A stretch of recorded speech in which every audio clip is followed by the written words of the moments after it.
Hola, ¿qué tal? Bienvenidos a casi el último capítulo de electroestimulación sobre el manejo de la disfagia. Con este capítulo prácticamente estamos cerrando lo que es conocer conceptos básicos de electroestimulación para el manejo y la rehabilitación de la deglución y la disfagia en nuestros pacientes. Que es muy importante recordar que estos videos no reemplazan jamás un curso de electroestimulación y que nos van a ayudar a tener unas bases mucho más aplicadas al tipo de paciente con el que yo quiero trabajar, porque cada población específica pues tiene un tipo de manejo. Entonces el día de hoy vamos a hablar sobre estimulación sensorial y corriente tipo TENS. Vamos a hablar muy básicamente sobre electroestimulación sensorial por unos aspectos muy chiquiticos, porque esto puede ser un tema muy amplio. Recuerda que si el video se te corta, puedes ir directo al primer comentario donde aparecerá el link que te llevará a mi canal de YouTube Deglución y Disfagia, el Profe TV, donde lo podrás ver completico y darle like y compartir, no solo aquí sino también allá. ¿Listo? Pero entonces, volviendo al tema, sigue siendo para mí muy importante que recuerdes que la electroestimulación sensorial para mí es uno de los mejores electroestímulos que yo puedo generar en mi paciente con disfagia. ¿Por qué? Porque la respuesta motora orofaringea o la deglución refleja que aparece cuando yo hago electroestimulación sensorial es una de las mejores respuestas, porque no es provocada por el impulso de la corriente como tal, sino como una respuesta de mi cerebro que le dijo a mi cuerpo que tragara porque está recibiendo un estímulo sensorial. ¿Cómo es que un estímulo sensorial? Algunas pacientes los describen como hormiguitas, otros como que estuvieran dando un pelito, otros lo traducen como si les estuviera tocando con unos deditos, como con un algodoncito, otros como con un alfilercito. Pero en términos generales, este tipo de estímulo lo que hace es que el paciente tenga una excitabilidad sensorial, una excitabilidad lo suficiente para que el paciente la sienta, pero no lo suficientemente intensa como para que el paciente reciba vibración muscular. Y esta nos va a ayudar a generar respuestas reflejas deglutorias con neuroplasticidad. Cada una de las poblaciones específicas donde yo la puedo brindar, pues va a ser de escogencia de cada uno según el raciocinio clínico que ustedes vayan adquiriendo. Por eso les hago esta pequeña cuña sobre mi página GESEAD, Grupo de Experticia en Disfagia, para que cada uno de nosotros vaya y con cursos básicos aprendamos sobre la respuesta motora orofaringea. No tenemos un curso de electroestimulación, pero sí les vamos a ir mostrando paso a paso el raciocinio clínico que debemos tener todos los profesionales que manejamos pacientes con disfagia.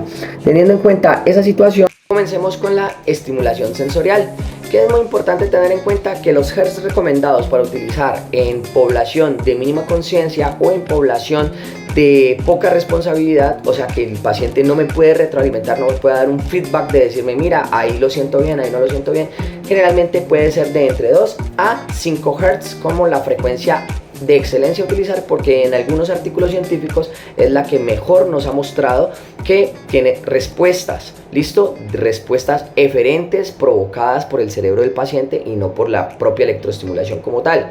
¿Qué es importante tener en cuenta? Que esta electroestimulación va a estar condicionada por la frecuencia, la intensidad y la duración del estímulo, y dependiendo de esto puedo yo hacer que el paciente se beneficie o no se beneficie del estímulo, porque recordemos que la frecuencia, la intensidad y la duración del estímulo son como las dosis de un medicamento. Si yo no suministro las suficientes, va a ser insuficiente su efecto, pero si me paso de la dosificación adecuada, pues voy a provocar alteraciones como fatiga o sobrecargas musculares en otros grupos musculares anexos que se sobrecargan de la electroestimulación y no están involucrados en la respuesta que yo estoy buscando.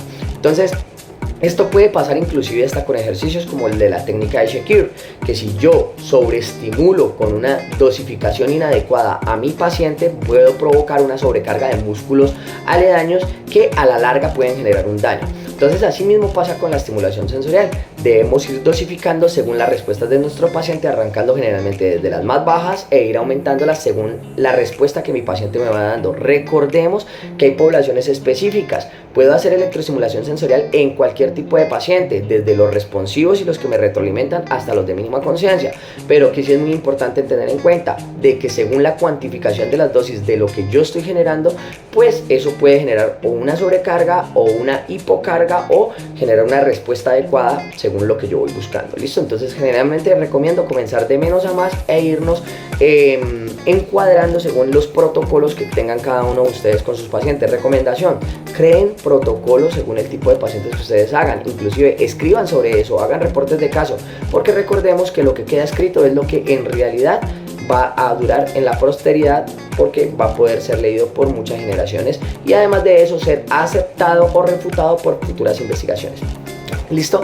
Y por último vamos a hablar, muy importante tener en cuenta, que yo tengo algo sobre el TENS, y es que el profesor Bruno Guimaraes habla sobre que este tipo de corriente nos puede ayudar ya con la modificación o la modulación del dolor, ya en muchos casos craneofacial, pero en otros casos he visto que se ha hablado de otro tipo de dolores que ayudan a modular inclusive ya las dosis de medicamento analgésico que los pacientes requieren.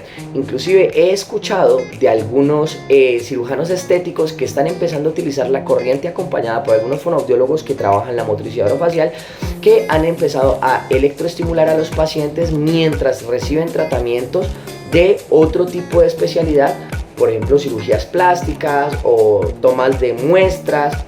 Inclusive ya se están hasta utilizando estímulos vibrátiles para cuando van a tomar biopsias o van a puncionar tejidos. Pero no solo lo digo yo, también lo dice la evidencia, y si quieren buscar algo al respecto, en futuros videos les traeré algunas evidencias sobre temas de electroestimulación donde han llegado a diversas áreas como la motricidad orofacial, la modulación del dolor, claramente el tratamiento de la disfagia orofaringea, e inclusive tratamientos de de serostomía de pacientes que han recibido quimio y radioterapia de cabeza y cuello y han quedado con serostómicos o sin producción de saliva, y con electroestimulación se ha logrado tratar este tipo de cosas. Entonces el campo de acción es muy amplio, pero para contarles un poco sobre el TENS y ya dar por finalizado este video, les comento que el TENS se suele utilizar muchísimo en áreas de dolor, pero hay una teoría que a mí me gusta mucho, es de un colega mío que se llama Jimmy Alvarado y es de Colombia, y él también hizo su proyecto de investigación con el profe Bruno Guimaraes, y ellos tienen una tendencia a hacer una fase de calentamiento del paciente antes de empezar con la corriente tipo NMS o EMS, ¿ya?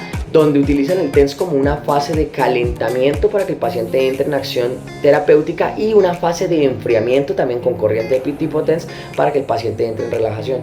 Una teoría que a mí en algunos casos me ha servido muchísimo. Entonces les comento que en un futuro tendré un live con el colega Jimmy Alvarado, donde espero que a ustedes les pueda encantar ese live, porque ustedes vayan a poder salir de dudas con un man que ha llevado este curso, por lo menos en Colombia, a muchos rincones, y pues considero de que su trabajo es muy valioso también. Un abrazo grandísimo, los quiero mucho, soy Alejandro Sandoval, soy experto en oclusión y disfagia. No se olviden de dar like y compartir, porque me ayudan un montón a mí, al mundo de la disfagia, y sobre todo a mis canales, que lo que pretenden es llevar información valiosa y basada en la evidencia científica para cada uno de ustedes. Chao, chao.